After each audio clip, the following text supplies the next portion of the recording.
life and you look at this life, you said you'd give it all up to see those images of hostages coming home to their families. What's the next chapter for you? Well, I'm never going to go back to business the way I did. First of all, it was time for me anyway. I've got very capable kids. They're bright, super well educated. They're very, very close. And so that's for them to do now. They can watch after me a little bit. And I think I'll try to do, I think now that I've felt what it's like to give of yourself, I think I want to do it more. And even after the administration or whenever it is that I leave, that's where I think my life will take me. Well, Steve, we appreciate your service to the country, and thank you for being here at America Business Thanks, Fred. Forum. Thank you. Steve Witkoff, everybody. Thank you, buddy. Thank you.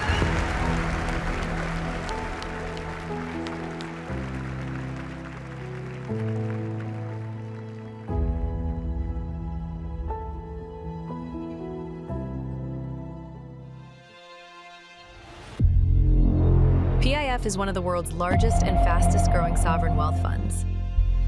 The United States is PIF's most important market outside of Saudi Arabia. Since 2017, PIF has directed $170 billion into the U.S. economy, fueling growth, creating opportunities,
America Great to be here. Forum They takes told the me stage. these things are going to come out. Don't jump. I was waiting for it. How's everybody doing today? Good? Fantastic. How you doing? Hey, man. Good to see you. Yes. See you. Yeah, All sometimes right. the smoke scares you a little bit. No, I was You waiting. were I'm ready? like, okay, I'm trying to see where it's going to come from, but no, that was good. That was a good wake-up call. Great to see you. Likewise. Congrats on your success on all levels. You know, we start these going back to the beginning, and your beginning is unique. You were born in Iran. You came to the U.S. as a refugee. Talk to us about your family, how that kind of early displacement shaped your worldview and really kind of hunger for opportunity. Coming here from Iran. You know, if you don't mind, before we get started, folks, this is the one thing I do want to say about what's going on right now with Miami. There's a very special thing going on in this city. The last 100 years, if you think about the financial capital of the world for the last 100 years, New York City. Prior to that, it was London. Nobody ever thought anyone's going to take over London or New York City. I have a feeling what Mayor Suarez, what Miami is doing, the next 100 years potentially, Miami could be the next financial capital of the world. Now, this is my prediction on what I think is going to happen. So we're excited about it. There's something very special going on in New York.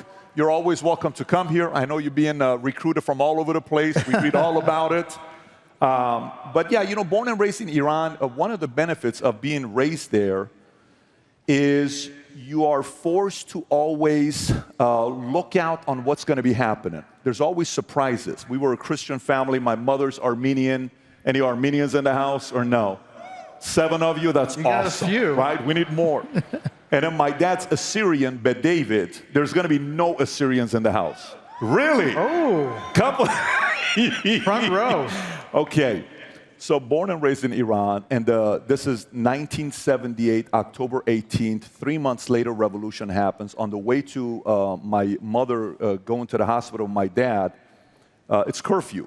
So they hold up my dad. My dad has to show my wife's water just broke. I'm trying to take her to the hospital. My son's going to be born. I'm born there. 3 months later, Shah's kicked out. We stay in Iran till July 15th of 1989. June 2nd or 3rd, Khomeini dies. When he dies, I'm in school called Gulbenkian. I don't know what's going on. This is no cell phone, no nothing, no text, no pagers. My parents panic. They eventually get me. We get out, and I get to the house. My mom and dad had a conversation, and they said, we got to leave. He's going to turn 12. When he does, he has to serve the military here. That was my mom's idea. And then we left. July 15th, got on the plane, went to Germany at a refugee camp, and then came to the States November 28, 1990. But the part about being in Iran and the conflict and the refugee camp, you learned how to deal with people from different walks of life. And that kind of applies into business, because when you go into the Army, 101st Airborne Division, I'm the only Middle Eastern guy there. Everybody else is looking at each other saying, where are you from? And, you know, folks from South Dakota have never seen somebody looking like this. This is not a normal face in South Dakota, you know, or Alabama. And they say, what are you? Why do you have a nose looking like that? I said, this is a legendary nose in the Middle East. They don't make them like this anymore, right? You can spend $20,000 to get a perfect nose. You're going to need to spend billions to get a nose like this. This is God-given. Anyways, so that was the part where people skills, learning everybody else's story. I was kind of complimenting Brett in the back. How many guys would agree with me on this? When there is a debate, if he's moderating, I trust he's going to be fair to everybody. Yes or no? Who makes some noise if you agree with that? The man's probably the best moderator we have every time we have elections, but I don't know if I answered your question. No, that's good. But that's good. I mean, it's about hunger and for opportunity. At 28, you ask yourself kind of who you wanted to be. And you decide you want to be a leader among leaders. And you talk about the life that you had when you were in your 20s and how you got to that crossroads where you had to kind of dig deep and figure out who you were. It's a very good question, because when I wrote the book, Your Next 5 Moves, the one question that I've asked people over the years that there's not an answer for, it's when you live your life and you grow up, who do you want to be? What kind of a life do you want to live? Most of us don't know the answer to that question. Like, what do you mean, who do I want to be? What kind of a life I want to live? Who do you want to be? Do you want to be the #1 guy? You're the founder where all the pressure's on you. You made the wrong decision. Why did you raise the capital? Why did you not raise the capital? Why did you hire that person? Why did you allow that person to be the board? Why do we expand to that estate? That's not the good move regulatory-wise. Everything is on you. Some may like it, some may not like it. You may say, I don't want to be that guy. I want to be support. I want to be one of the executives. I want to get equity and be behind the scenes and bring value to the company. And that's my way of creating wealth and becoming somebody and making my family proud. You may be somebody that says, I'm a guy that's good on camera like you. I want to sit there and talk to people. I feel comfortable in front of camera. I'm okay with that pressure. I'm okay with the amount of criticism you get when you're on camera. And not a good question. Why did he ask this? That was not fair. You have to be okay with the level of pressure that comes with that. So for me, I was 28. It was a very weird phase of my life. I'm in a company. I'm doing very well for myself. And I go to a meeting at Miramar Hotel Santa Monica where Larry Arnn put it together. It was I want to say it was a heritage event. George Will was the speaker. So George Will goes up. I don't know who George Will is. I'm not a political guy. My parents, just so everybody knows, if you don't know, my mother's side, they're all communists. Except for the grandfather that made all the millions that they spent. He was a capitalist, which I don't know if you guys know what I'm talking about. Some tells me Miami knows what I'm talking about. My dad's side, they're all imperialists. So on one side, everybody says poor people are lazy. On the other side, everybody says rich people are greedy.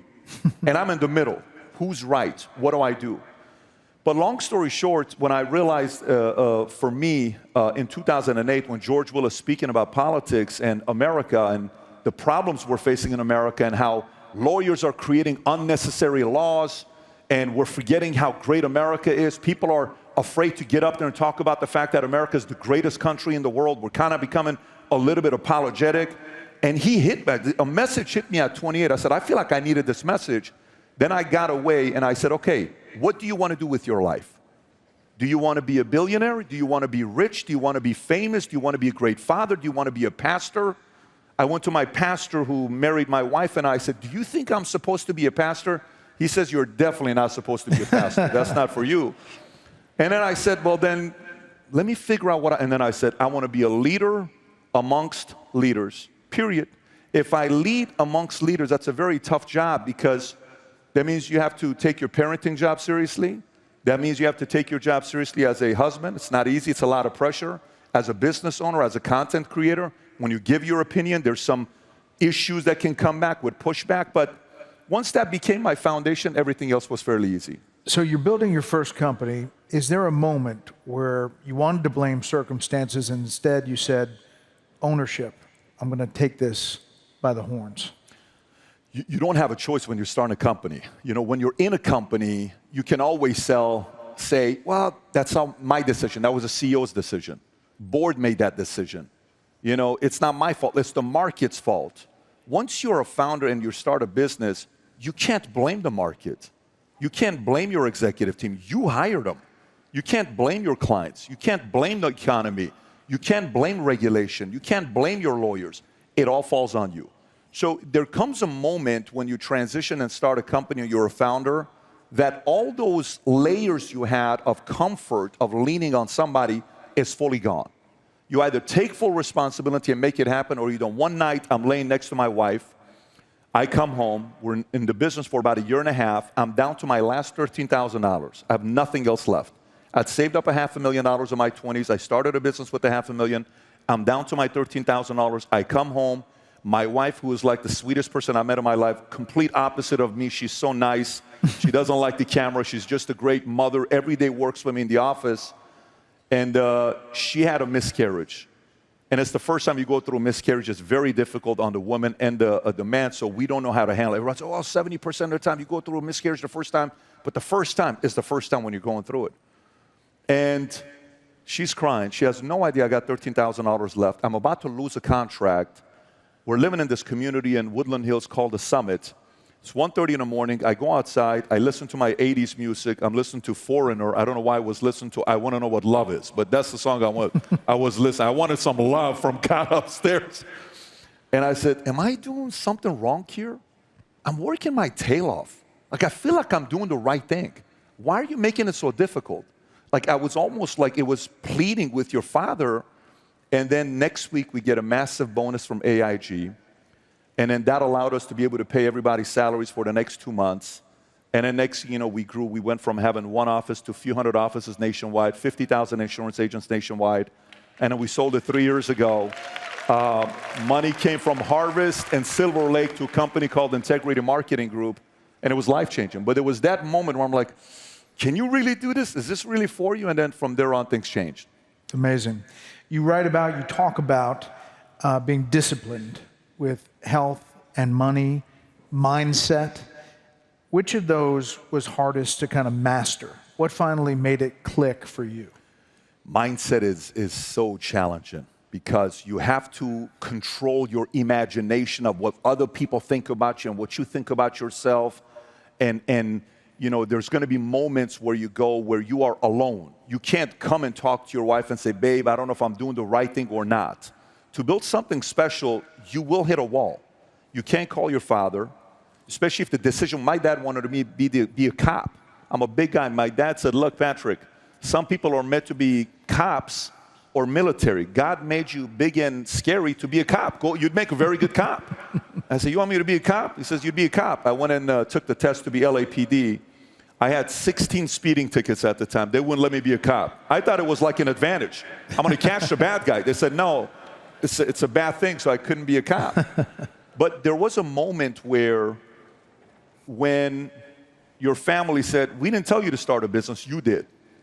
Your wife is telling you, I didn't ask you to leave and start a company. We were already having a good life. Your friends are telling you, so then you're alone. And in that moment when you're alone, you're going to be tested mentally and emotionally. You either have it or you don't have it. If you break, that's it. If you don't, you don't. It's like a tryout. In football, they call it Hell Week.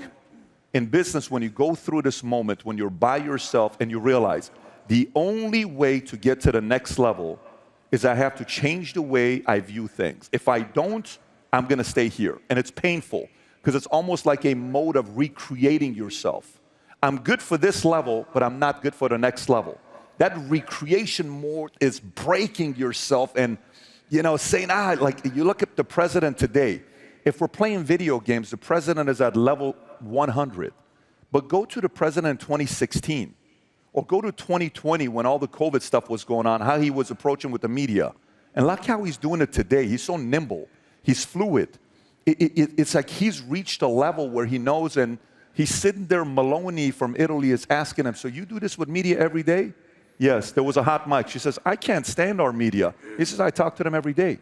We're witnessing what he's gone through with the levels he's got, where you heard the news today. I believe they're getting closer to finishing up the deals for the tariffs, which is unbelievable news if they pull that off. But you have to get to a moment where you're by yourself, and in that moment, you really realize if you're ready for the next level or not. Well, you kind of answered it there, but you've interviewed countless high achievers.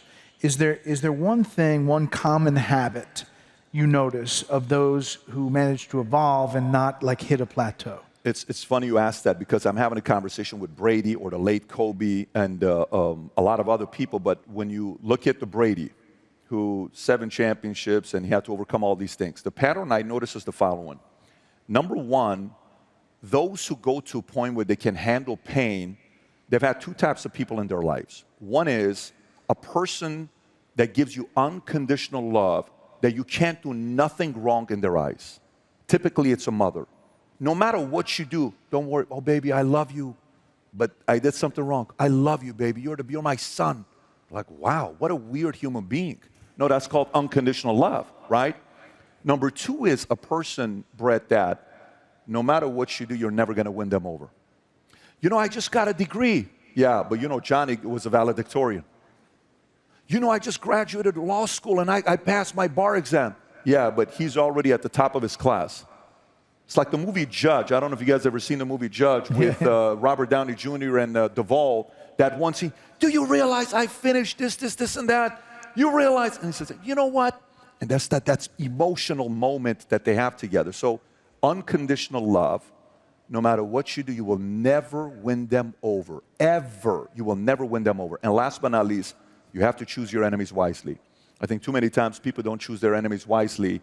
It's super critical. You choose an enemy that's a low-level enemy below you, you're going to work backwards. you choose an enemy ahead of you that brings out the best in you, you're going to see a different side of you. So that's what I would say, those three things. The other thing you said, and you've talked about this, that's great stuff. You've mentioned that the busiest, most successful people you know are the ones that get back to you the fastest. They answer you the quickest. That's a unique thing. I mean, people could let a text message stay for days without answering it. But they're the ones that get back right away. That is such a crazy thing. So the other day, wild story, I'm on Jesse. And I do Jesse's show. Jesse Waters. Jesse Waters, friend of yours. You guys work together. And at 1:15, I get a message from Natalie, president's assistant. They're on the way back from the Middle East. She says, the president just wanted me to tell you that you did a great job tonight on Jesse. At 1:15, this man is 79 years old, negotiating deals on the other side, and he sends a text message at 1:15. Then I respond back and say, thank you, please give the president my very best. She sends that text message, sends it back with a message from the president that Barron was right about you with his famous signature on the bottom. He doesn't have to do that. But think about why he is in the position that he is. Because remember back in the days when we used to date, you know, you like a girl, you get her number, what's the rule? How long do you wait till you call her back? 3 days, right? The 3-day rule, right? Adam follows the 1 month rule, but some of us, we do the 3-day rule, right? The true players go 1 month. They're like suffocating her, why don't you call me back? But that game doesn't work in life and in business. The guys I've done the biggest deals with, they're like, boom, boom, boom, boom, boom, boom. And you know, nowadays you can't hide. Because if you text, what does that thing do? It starts dots. Yeah, like you're like, I know you saw it. Yeah. Why? And then 9 hours, like, don't tell me you were too busy, you're getting through it. There's a certain element of urgency. I heard Mr. Steve Witkoff talk about it when I was in the back, listening to the interview, and he said a certain level of being demanding and urgency. By the way, not everybody can work with people like that. It's not for everybody because the level of demanding is constant. And the standards and expectations are so high that most people are like, I don't know if I can work with a person like this. You're right, it's not for everybody. But to me, doers, they get back to you like this. I will say, if I leave a text for a long time, it's rare. If I'm in the show, a live show, I'll go to commercial break and I'll answer the text. Because I do think that that makes a difference in how you interact with people. But that's why you're in the top 0.001% of your space. That's why the greatest country in the world trusts you to moderate, because you're that. That's the point. It's hard to be that. It's not easy to be that. By the way, you know what the common, the average person would be forgiven if he doesn't get back to somebody till 10 o'clock at night, 11 o'clock at night. You're at an event, but not his standard. That's their standard. You can't allow other people's standard be your standards. I always want my standard to be above everybody else's standards where people are trying to catch up to it. It's not an easy thing to do. Mark Cuban and I, one time in the middle of the night, Mark is upset at me. This was 6-7 years ago. He emails me. At 2 o'clock, we're going back and forth. Email. We have this thing that we do. Mark will DM me on X or email, and we'll go for 6 hours just fighting each other. It's a great fight. It would be such a good podcast, but it's private, right? Because we've done some things 10 years ago. I'm sitting there saying, this guy's a $6 billion guy. He's a $6 billion guy. He owns the team. He owns all these businesses. So there's something special about people that get back to you quickly. So going back to your origin story, you went from escaping a revolution to kind of leading one, not with weapons, but with words. Let's take a look at this video.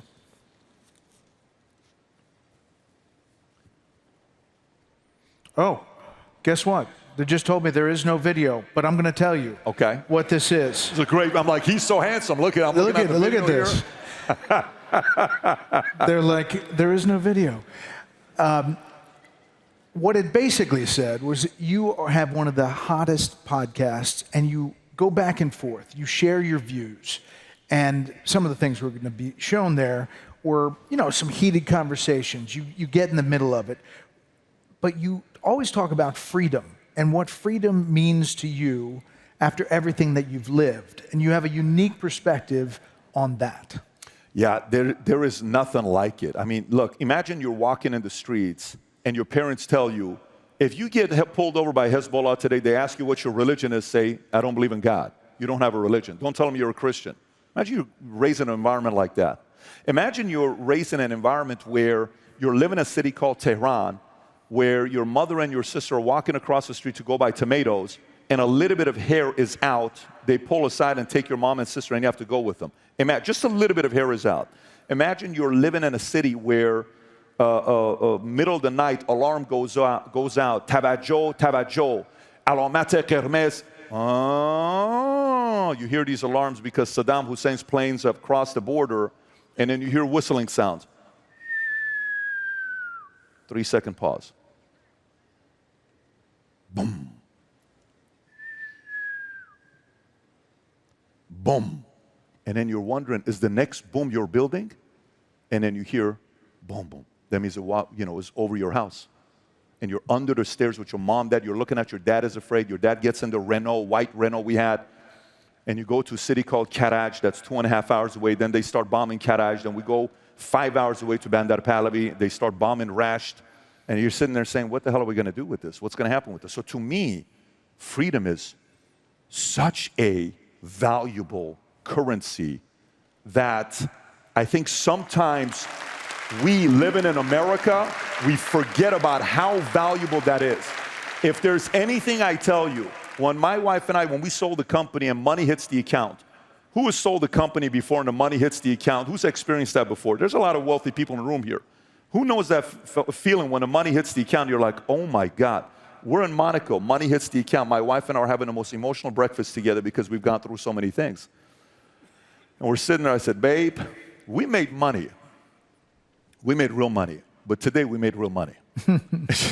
You see the account, Goldman Sachs calling you. It's like, it's officially real money at the account, right? And you're like, okay, I want to have a serious conversation with you. What's that? We don't ever have to work for the rest of our lives. We're good. Our kids don't have to work. We're going to do a proper thing to setting up the estate planning, all that stuff. But I said, let me tell you, I'm planning on going on a 40-year run that started last July 1st of 2024, purely because of my paranoia of what could happen if they try to destroy the greatest country in the world. And you better believe they're going to try to do it. You don't think China every morning wakes up saying, what can we do to make sure that country falls? You don't think Iran wakes up every morning trying to confuse the hell out of all of us? You don't think all these countries wake up in the morning trying to pin us against each other? You don't think they want to see a civil war in the Republican Party? You don't think they want to see a civil war in America? You don't think they want to see us going at each other as if we hate each other? You don't think some of that is fabricated? You think it's real?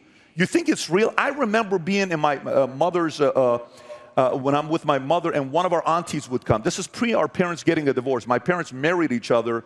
My sister's born, they got a divorce. Remarry each other, I'm born, they get a divorce. There was this one lady, I never say her name.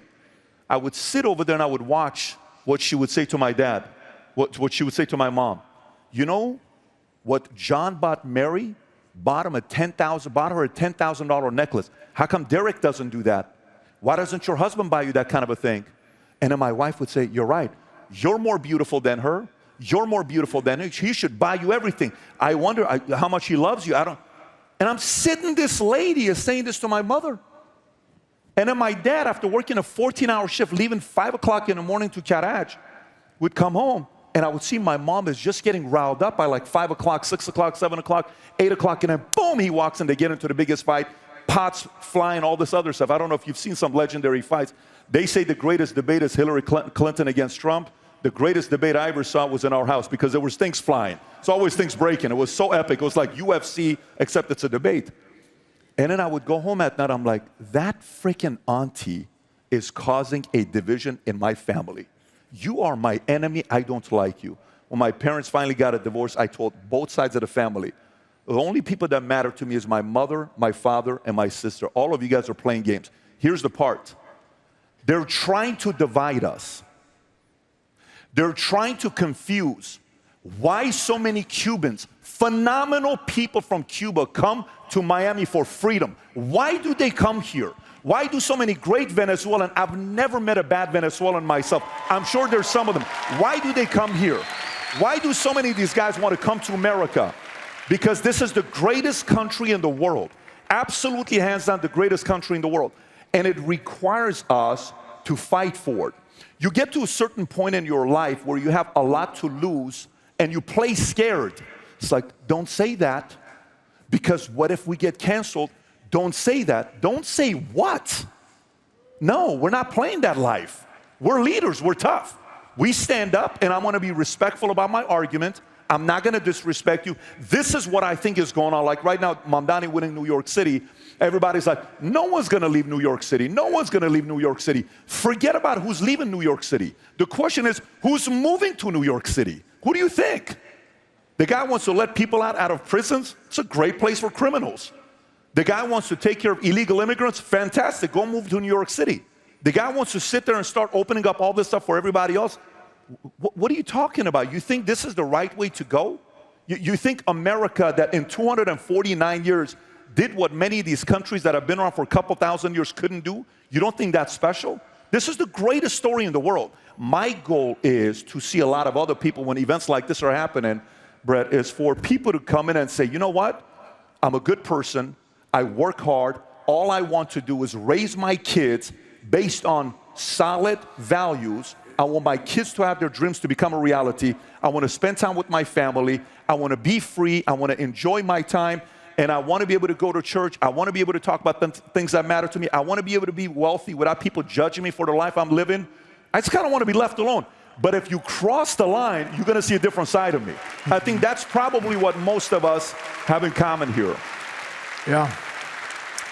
You're unapologetic about being pro-capitalism. In your view, what do most critics misunderstand about capitalism's moral dimension? You know, the fact that you talk about Mamdani and you talk about, you know, some of the different views about socialism. You know, President Trump calls it communism, but democratic socialism.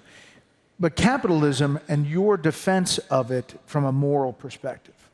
Yes, because capitalism is honest. And here's what I mean by it's honest. If your idea sucks, you're going to go out of business. If you don't take care of your people, for instance, let's just say I don't offer health insurance and 401k and LTIP and equity, and I want to keep you. Right now, let's actually make an offer to Brett Baer. You work at Fox News. You make millions of dollars. You're a very wealthy man. The market right now is in a very bad place. Disney needs talent desperately. Disney's begging YouTube to allow ESPN to be back on there because the games they're playing. Disney created a website for people to go to lobby to allow YouTube to put their app back on.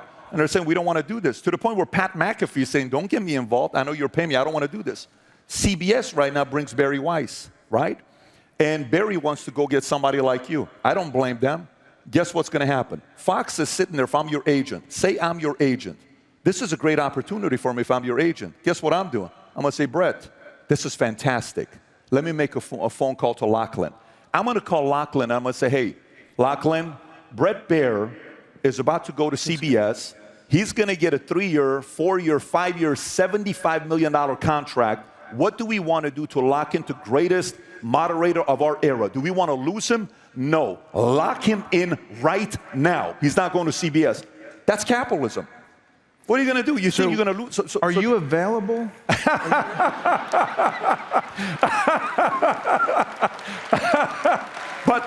But by the way, here's the thing. Watch how this works. If they don't take care of you, how many people want you? Everybody. By the way, if New York doesn't take care of companies, where are those business owners going to go? If you're pro-family, pro-business, pro-freedom, come to Florida. What do you think happened in Chicago? I'm in Chicago at a Goldman Sachs event. Goldman Sachs is putting one of these events together where you're going and learning about G1, G2, G3, Generation 1 wealth, Generation 3 wealth. And the entire discussion was over Ken Griffin. And by the way, these are major, everyone in the room's a billionaire. There's 60 families. Everybody is talking about Ken Griffin. What happened? Why do you think Ken Griffin left? Because the weather was bad? You think Ken Griffin left because Derrick Rose got injured? You think Ken Griffin left because Sammy Sosa is no longer there and playing? Why do you think Ken Griffin left? It's because the policies forced Ken Griffin to leave. And guess who said, come here? Mayor Suarez from IAM says, come down here.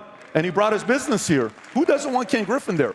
So the part about capitalism that is honest, if you don't take care of your people, somebody else will. If you don't take care of your small business owners, another state will. If you don't take care of your wealthy people and you judge them every single time.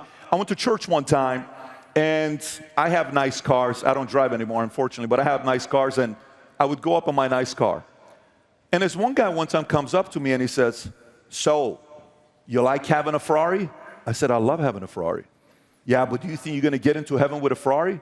I said, no, I don't think I'm going to go to heaven with a Ferrari. So why do you buy a Ferrari?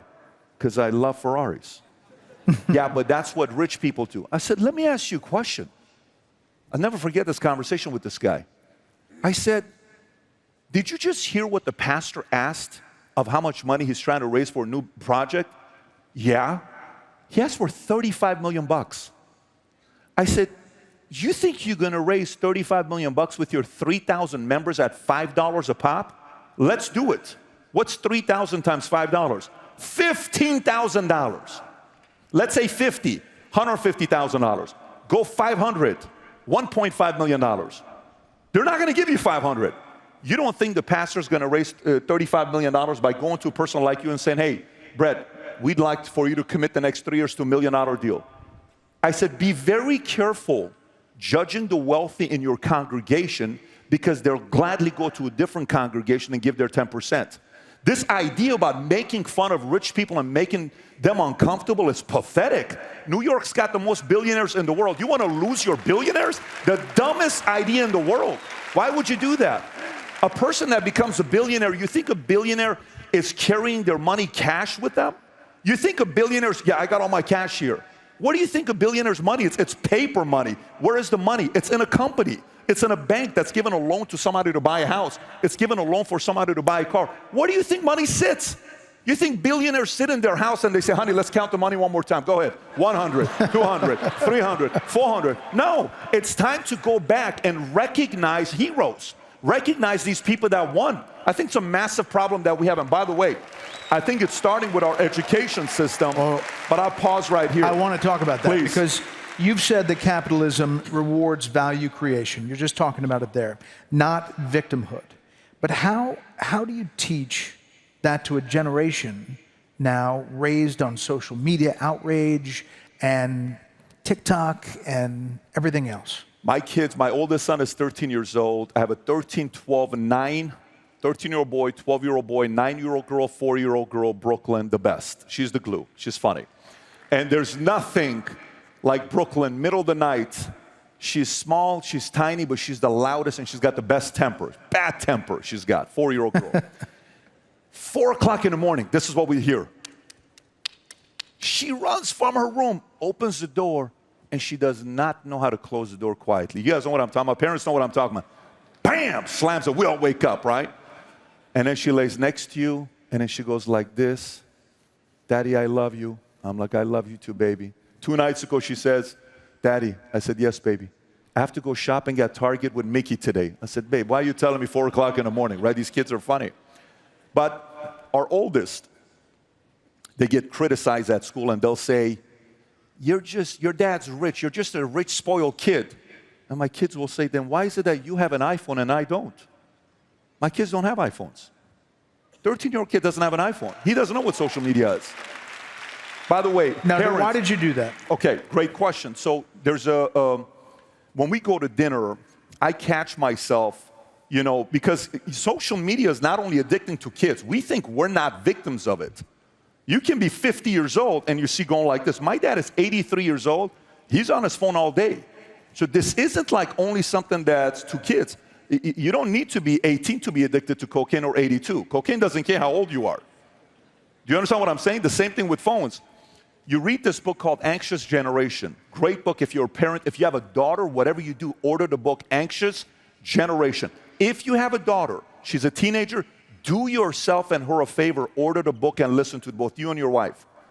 You read the book and he starts talking about certain things. So I watch my kids' behavior of what they're going through. And I have very basic restrictions with my kids. We don't spoil our kids. I'm not a person that's going to go buy you everything and anything. It's not how we are. My kids, when it comes down to phones, none of them have a phone. My 9-year-old daughter, when she was 8 years old, all her friends except for one of them had a phone. Our kids don't have phones. I'm probably not going to give you social media. I don't know, 16 years old. I manage all of my kids' social media accounts. They all have an Instagram account on my phone. I'm running it. I'm posting it. When they turn 18, I'm going to hand it over to them. It's like, here you go, kickstart. I'm their social media manager, believe it or not. And I'm a pretty decent social media manager, right? That I'm managing this. You know why that's important? When people DM, I see the DMs. Did you understand what happened right there? I see the DMs. We sit with our kids and we'll role play Brett. I'll talk to them and I'll say, let me ask you a question. What happens if one day a kid in school, this girl you really like, she's the hottest girl in school. She wants to date with you, but she wants you to do drugs with her. Do you do it? No. Why wouldn't you do it? You want me to do it? No, I'm asking her why you wouldn't do it. Oh, I thought you want, no, I don't want you. I'm just asking, why wouldn't you do it? Why would I do it? I don't want to destroy my life. Now, what if you see your brother who's dating the hottest girl in school and they do drugs and you catch them? What do you do? Oh, I don't want to snitch. What do you think you do? Got to have a conversation. These are role play case studies. The same way, who has an MBA here? Who went to school and got an MBA? If you got an MBA, how many case studies did you go through until you graduated? 200, 500, 1,000? You know it, right? With kids, whenever we're out, we're always doing case studies. If your sister is dating a guy who puts his hands on her, what do you do? And you see they get hot. I said, what do you do? How do you handle it? If you see your teacher in school making fun of, what do you do? If you see somebody in school being bullied, what do you do? If you see your brother, they're making fun of them, what do you do? Do you join the crowd? Like, we have a couple rules. If my kids publicly make fun of one of my kids in front of their peers, they're not going to like me too much. You can make fun of each other when we're together, it's homey. Do it all day long. But if in public, you give those buttons that you know how to press on your brother, you do that publicly, oh, you're going to have a big problem with me. One time they did this, I brought them to the house. I said, let me tell you guys what we're going to be doing right now. So what's that? I said, right now, I got a camera here, I got a camera here. You guys got 15 minutes to compliment each other. If it's a BS compliment, you lose video games for 3 months. I want you to think about the sincerest compliment and give it to him. He gives you one, you give him one. He gives you one, you give him one. I put him in the closet, and I go take a shower. Also, I had some time with my wife, which is a strategy. I don't know if you guys know what I'm talking about. When you got kids, you got kind of like, babe, this is a good opportunity. Let's go. So we handle our business. We handle our business. We got 4 kids, guys. I would keep my wife pregnant for 20 years if I could, but she's done. So I come back, and all of a sudden, 30 minutes later, they're still complimenting each other. I didn't stop them. It was the best exercise. I think we have to kind of take charge today, and we can't be distracted with the stuff that we're dealing with because everyone's trying to attack your kids and confuse them, and we got to get ahead of them. We only have them for 18 years. After 18 years, you do not have control. It's too late. Between 0 and 18, we got to be very involved. If you could, that's good stuff. If you could redesign high school to prepare students for the real economy, what would you add? What would you remove? How would you do it? High schools. Well, okay, education. So let's look at the problem. All right, so for us in our family, one of the most important pillars of our family is debate. Every night we debate. At dinner we debate. Everything is about debate. Our company Valuetainment, if you come to our headquarters in Fort Lauderdale, 11 acres on the airport, you'll see the word debate everywhere. We debate things that don't even matter. We're always debating, right? But do we have that in schools today, K through 12? I say no. Why not? Let me explain to you. Do you know K through 12 English teachers, for every dollar they give to a political party, 98 cents is given to the Democratic Party, only 2 cents to the Republican Party. Where is the debate? Do you know when you go to only professors that are fairer is math. Math is 87% to the Democratic Party, 13 cents to the Republican Party. Where is the debate? There is no debate. Schools don't have debate. And these teachers have tenure. The first thing I would do is remove tenure. Let teachers get fired. Some of these bad teachers need to get fired. Why are we keeping them? Why are we so worried about firing bad teachers? If you're a bad teacher, go work at the DMV. Go make IDs. Go do something else. I've met some teachers that are horrible. There should be government employees working at the DMV with you can wait 2 hours. Excuse me, sir? What did you say? Get back to the line. These teachers need to go work at the DMV. It's a great career. You get good benefits from the government. You get a 457 plan. But it's not for everybody. That's one. Teachers should get fired. Bad teachers fired, the bottom 20%. That's not going to sit well. Watch the unions come after me. You're a horrible person. It's his fault. He asked me the question. Sorry. I'm just telling you what I'm thinking about, right? Fair and balanced. I want debate. I want recognizing and lifting up the right heroes. When you and I were kids, our parents built somebody up as a hero. And you would look up at them, right? You're like, man, one day I want to grow up and be like this person because somebody built them in heroes. Public schools, who are teachers turning into heroes? Who? They're bashing capitalists. They're bashing job creators. They're bashing rich people. They're bashing those people. And they're highlighting who? Everybody else? I think there is no debate. I would remove the bad teachers. I would talk more about who to marry, how to marry, because nowadays people have no clue who to marry, how to marry. Before I got married, my wife and I, on our second date, I went to Borders and I bought her a book. The book was called 101 Questions to Ask Before You Get Engaged. I gave it to her. I had done the exercise with that book with 3 other girls. I said, look, I have all my answers. I want you to go through it. She did. A week later, we sat down. 6 hours, we went through everything. I said, I think I'm going to marry this girl. Then we got married. So we have to teach how to marry. We have to teach about having kids, and we have to teach the tax code, because it's important to teach the tax code early for you to understand how to vote, how to invest, start a business, what states, what is state tax, income tax. We have to really go deep into the tax code, but to do that, it's going to be challenging to do it in public schools. I could listen to you all day. I really could. I love the stories and the advice, but if you had one piece of advice for all these folks out here, there's a lot of entrepreneurs, a lot of small business owners, one piece of advice from your life experience, what would it be?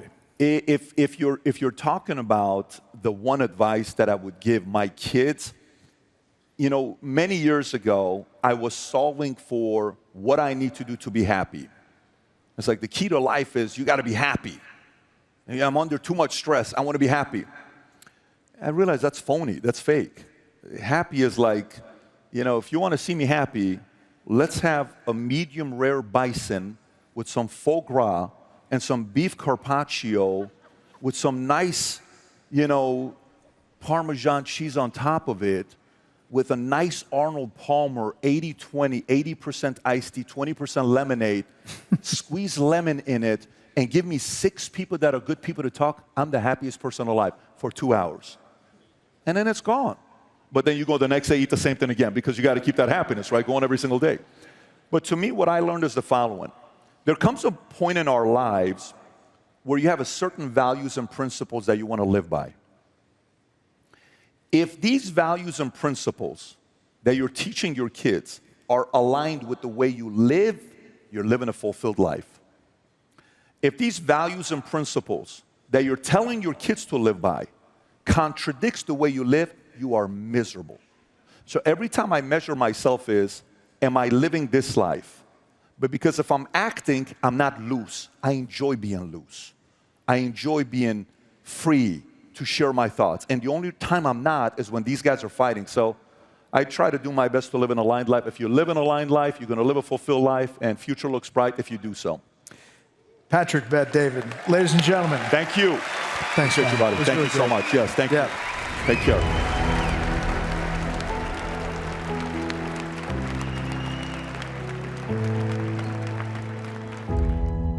The Adam Smith Center for Economic Freedom at Florida International University. Exploring the intersection of government policy and the free market to offer a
joining for this conversation, American Business Forum for having us, and most importantly, Serena, thank you for sitting down in this spaceship for this conversation. Yes, this is great.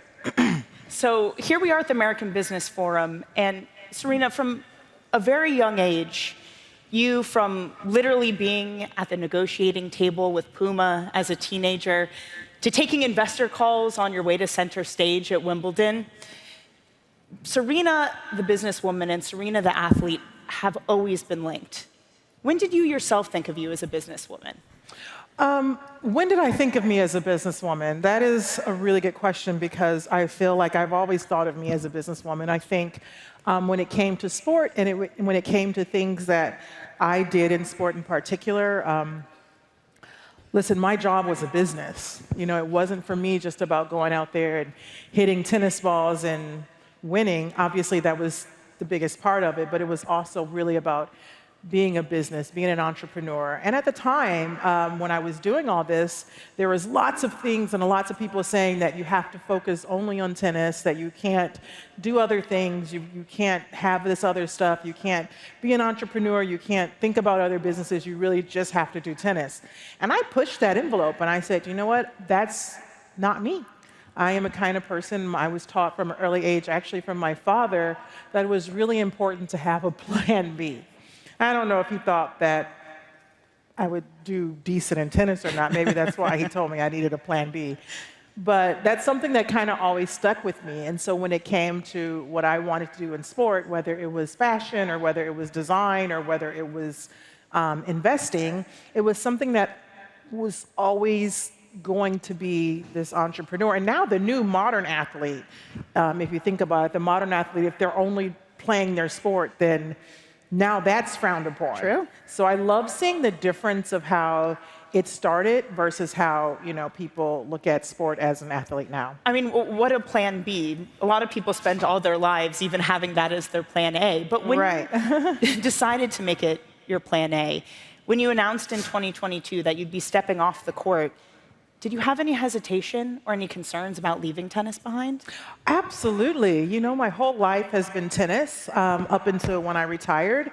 And I always thought, I actually never knew when it was going to happen. I always wanted to retire, but I actually never did it because it just wasn't realistic. Like, imagine growing up from as long as you can remember having a tennis racket in your hand, and then one day it's just done. And it's you know, the thing is, you expect it from the moment you have that tennis racket in your hand, but you never really expect it until it's over. It's just this weird feeling.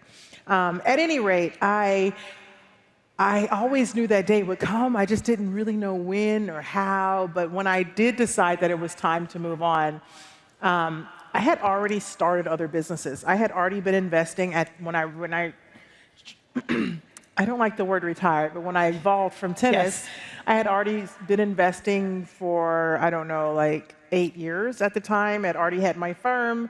I'd already built a great team of people that were way smarter than me around the table. And it wasn't something that I would just have a hard fall from. I felt like I wanted to have a softer landing, which I don't know if I did or if I didn't. I wanted to have a softer landing, but I also didn't want to start something new when I just finished something. And that's something, again, my dad always told me, like, you can't go into something brand new when you finish. You need to already have it started. You need to already have a plan. You know, if you don't have that plan, then it's going to be difficult to start something new. And so I was really grateful for that, because if I were to have started investing now, after I retired, I mean, oh my gosh, the learning curve and doing everything, it would have taken years and years, and a lot of that experience was already done while I was playing. So, well, you know, it's such a good point that it is the model now that as an athlete, you're almost expected to be so much more than that. But even so, there have been a lot of public figures who've decided to go into investing, especially because you were early on in doing that. Did you face any sort of stereotypes of people rolling their eyes saying, what is an athlete doing in business? I did, not too many, but there are obviously a lot of people rolling their eyes and saying, like, what are you doing in investing? But again, that now was over 15 years ago. So I definitely was earlier on, I was much earlier on the curve when it came to investing. And it was something that was really innate, that I just kind of flowed to, and there was something that really just attracted me. And it was actually early stage investing that really attracted me for whatever reason at the time. Of course, I didn't know it was called early stage. I didn't know what anything was. I didn't know what a seed was. I didn't know any of that stuff. It was this really great learning experience. I loved what Jamie Dimon said earlier, how life is really just about learning. You're learning every single day, and that's kind of a theory that I love. And that's one thing I love about VC. Every time I step into the office, I feel like I'm in college and I'm learning something new about some other product and what it does and what it doesn't do, and how we don't have it yet. And so, but yeah, so for me, I always just was attracted to that. And, you know, actually in the beginning, I spent a lot of time in Silicon Valley, just sitting in different offices and just learning and just asking people, do you mind if I sit? Thankfully, they were okay to have Serena Williams sit in their office, and they weren't too embarrassed to have me there.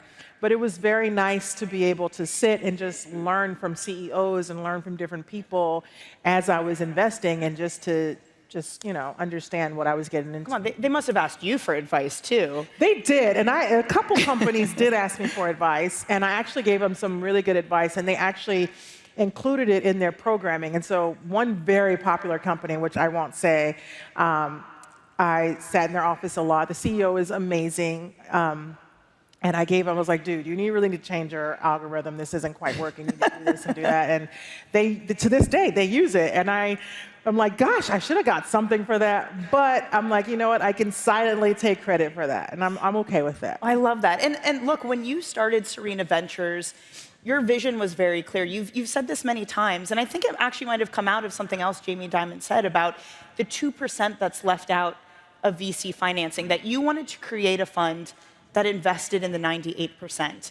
We're in a time in America, it's been called the K-shaped economy, where those missing out are missing out more than they ever had before. Yeah. Does that make the mission all the more critical at this time? Yeah, listen, a lot of VC really invests in that 2 to 4%, right? And that is such a huge market. It's $1 trillion market. And so is the 98 to 96%. That's actually a massive, massive, massive market, arguably bigger. And so for us, what we want to do, we want to bring technology to that market. We want to bring lots of new things that is being invested to, and people that are forgotten. And also, it means a lot to me because I was a part of that percent growing up. And I think, as you said, that curve is getting wider and wider, and it's spreading more and more, or that space, I should say, is spreading more and more.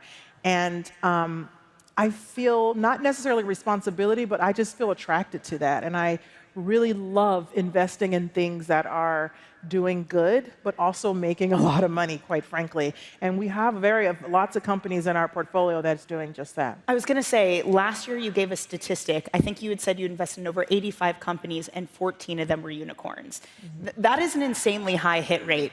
That definitely deserves an applause.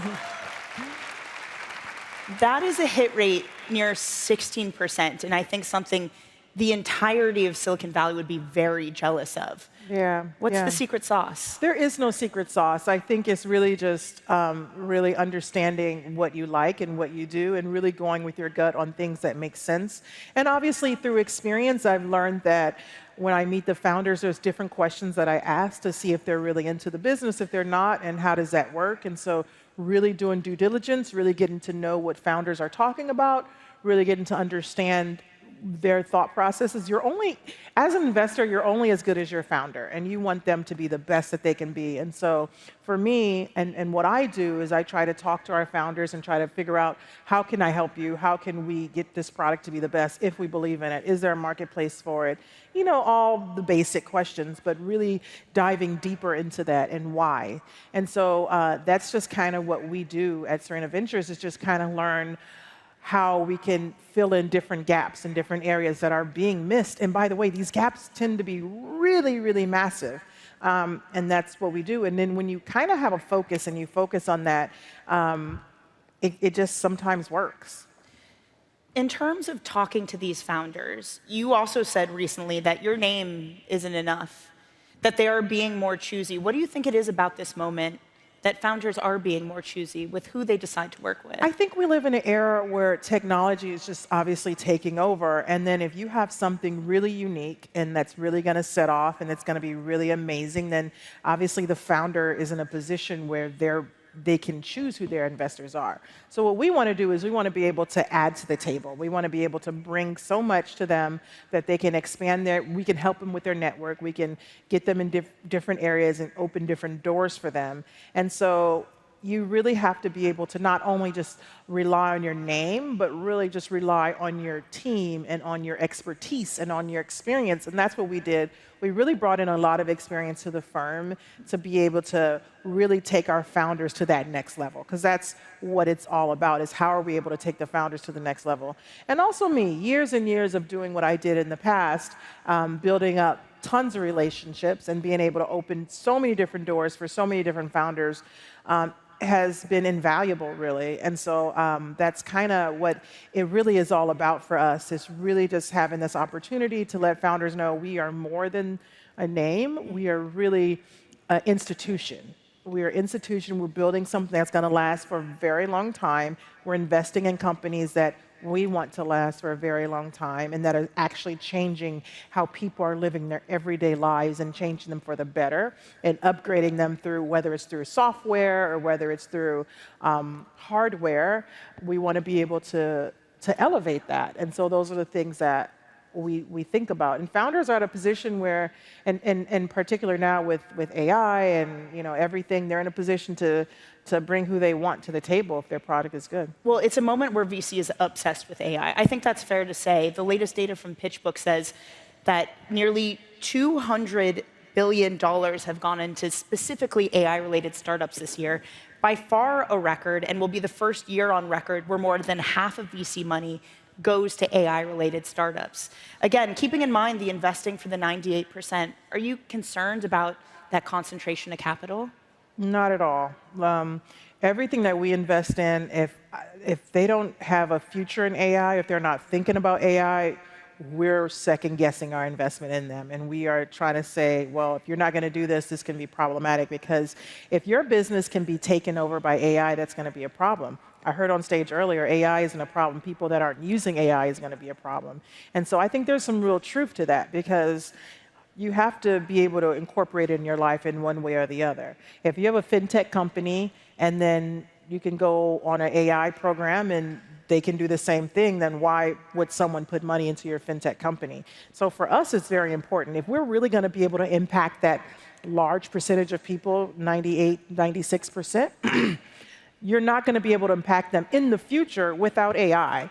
And so for us, it's very important that we too obviously are, who's not bullish on AI? Sure. We obviously are bullish on AI, and so we absolutely invest in that. And then when we talk to our founders, we want to know what they are doing just to make sure that they're not going to be run over with AI and our investment dollars aren't going down the toilet. So have you turned away a lot of companies because they don't have that clear AI game plan? No, because every company has AI, so they say. But when you dive deeper, you realize that they might not have AI. Right. And then we turn them away. But not every company, because not everything is, AI. Right. But I think of it this way. I think of it, 20 years ago with the web. When it came out, it was so new and so fresh and like, wow, we're going to be living on the internet. And there's this really cool interview, I think, with David Letterman and, oh my God, I can't believe oh my gosh. Anyway. Someone in the AI space, No, Okay. Anyway, okay. So he's telling everyone that the internet is this cool thing, and David is like, well, I can just listen to the radio for that. Like, why would I need to stream something on? And he's saying in the future you'll be able to stream sports on the internet. And David is like, well, that's what I have the radio on, and everyone in the crowd claps and they're laughing, and I'm like, wow, this is dated. Because can you imagine saying that now? And it's quite interesting because now we're doing this again in AI, but think of it as like 100 times bigger. Right. And so of course you want your companies to have that integration, and of course you want to have that. And so that's kind of how we look at it. It is, though, again, sort of in the idea of the K-shaped economy with the bridge getting wider. You are someone who's always been fascinated with technology. I think that's also fair to say. Always, since the sidekick. So you've been there since day one with the little I miss the sidekick Well, and the since keyboard. before the sidekick. Bring back keyboards on our phones, I think. How are you thinking about like AI as a whole and how it might disrupt just society? Do you have any concerns there, especially as you're working again with everyday people and entrepreneurs and figuring out how to integrate AI? Is there a concern we lose? I think there is obviously a concern, but I think what we try to do at what I'm doing now is just bring people into it and let them know that it's one thing. Some platforms in AI, they're so easy, and it's very user-friendly. And so I think that's a little bit of a difference as well.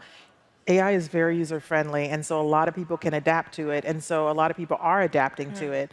So I feel like it's just, the integration doesn't have to be as difficult as a lot of people think. Of course, there's going to be a lot of jobs left behind on the table. Of course, there's going to be a lot of things, but there's also going to be other things that open up. And so I think eventually we'll see that. I am not a person that predicts the future. I don't know, and I'm not an expert on that.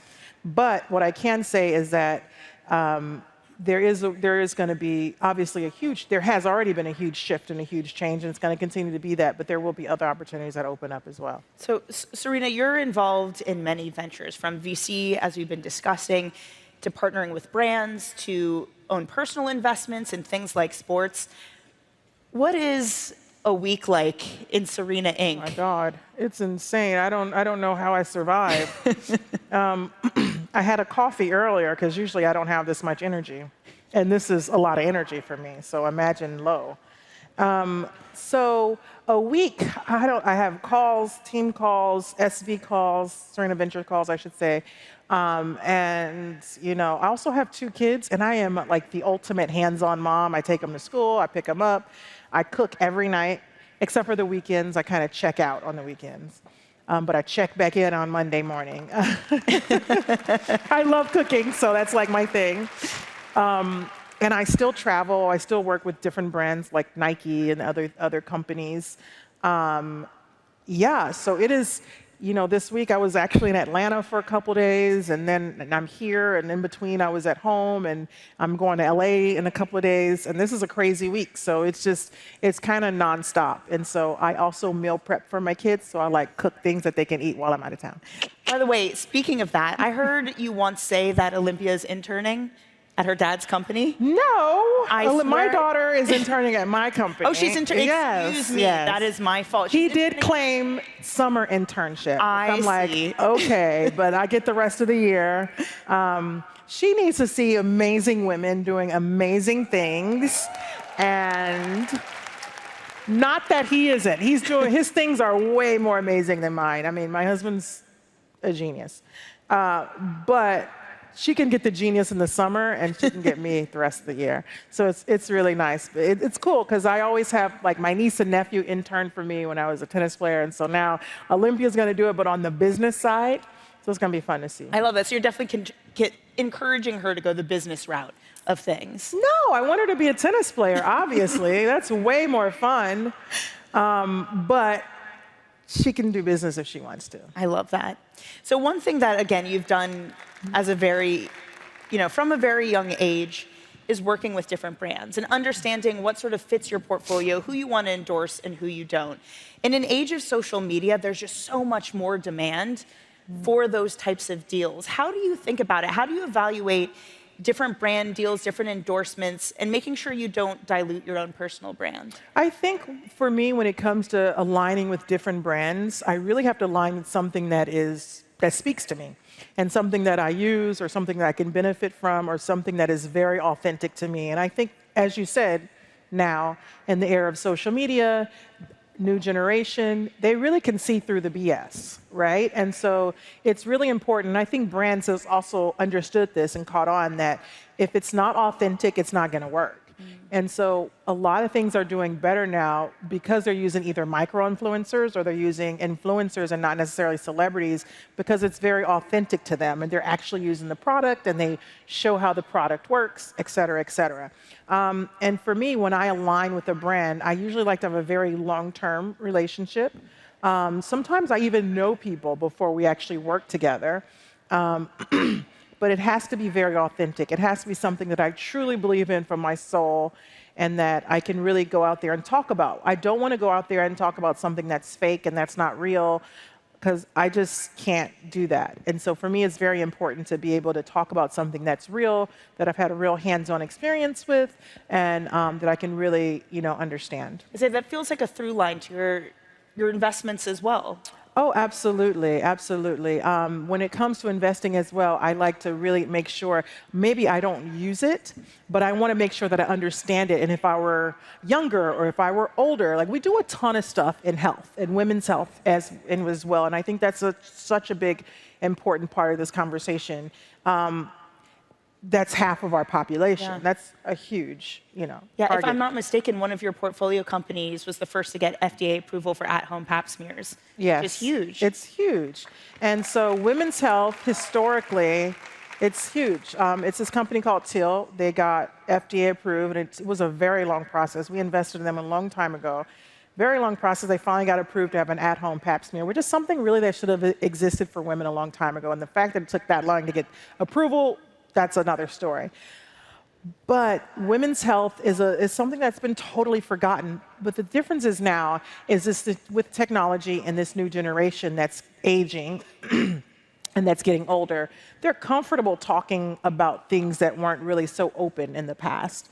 And so now that they're comfortable talking about it, they're comfortable investing in it, they're comfortable getting more information behind it, and they want to feel better. We want to feel better, right? And so it's such an incredibly interesting sector to invest in because it's such a big market, and it also helps so many people.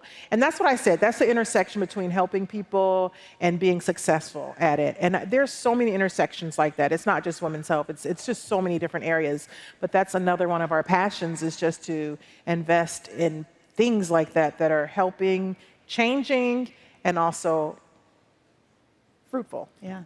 Well, one of the other sectors that you've invested in is sports, something you've also done for a while, from the Miami Dolphins here in Miami to more recently the new Toronto Tempo WNBA franchise.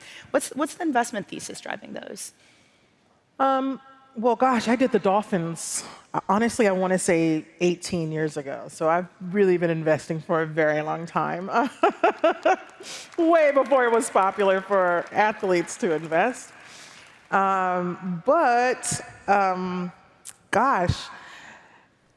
obviously, I think that's an obvious next step for us. I mean, we do a lot of boring, non-sexy software, things.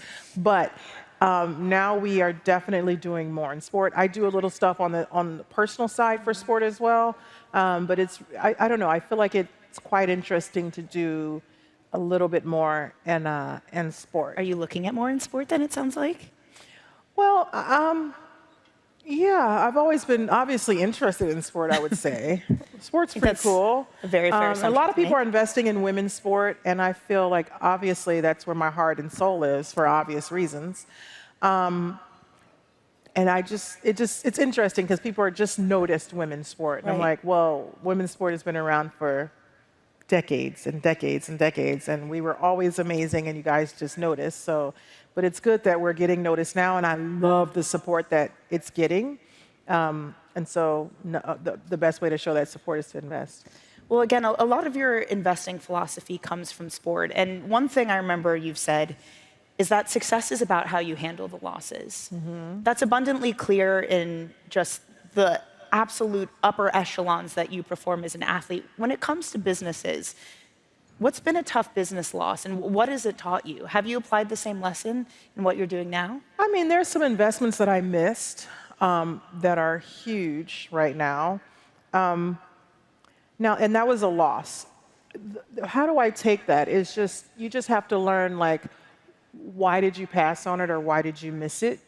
And also in the future, like, if you do pass on something or you do miss something or you just don't see it and it just, for whatever reason, at that moment it doesn't connect with you or anyone on your team, then we literally will take our calls and we go back and we try to, I want to know who did the pass, why did we do the pass, who was on the call, and we really dive into it. I think that's the athlete in me, is just going back to understanding. It's like you study film.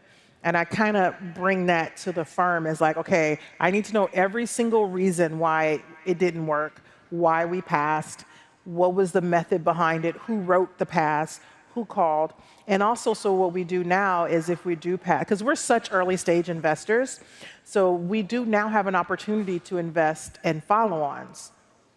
So what we do now is like, okay, what can we do better? If we pass on something, let's stay in contact with these founders. If we maybe just stay in contact with them, we check in on them. That way, if they're doing successful and they do raise another round of funding, we still have that opportunity to invest in the next round at a higher valuation, but we still have that opportunity to invest.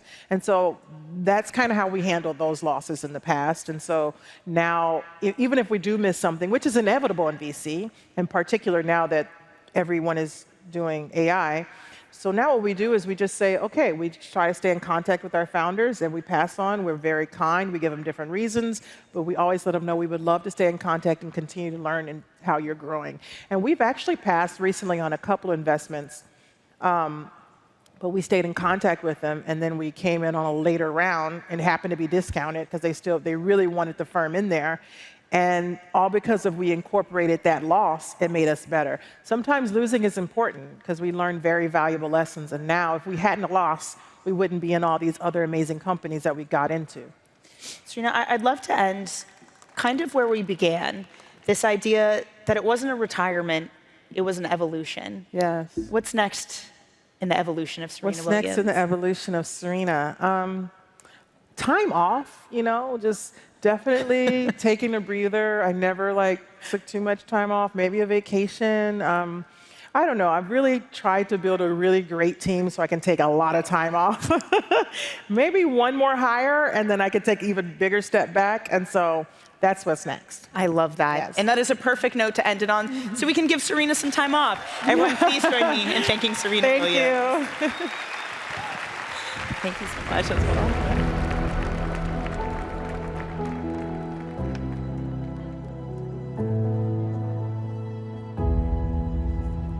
When a pioneering investment inspires you to dig deeper and step up to the highest level, that's the PIF effect. At the Adam Smith Center for Economic Freedom,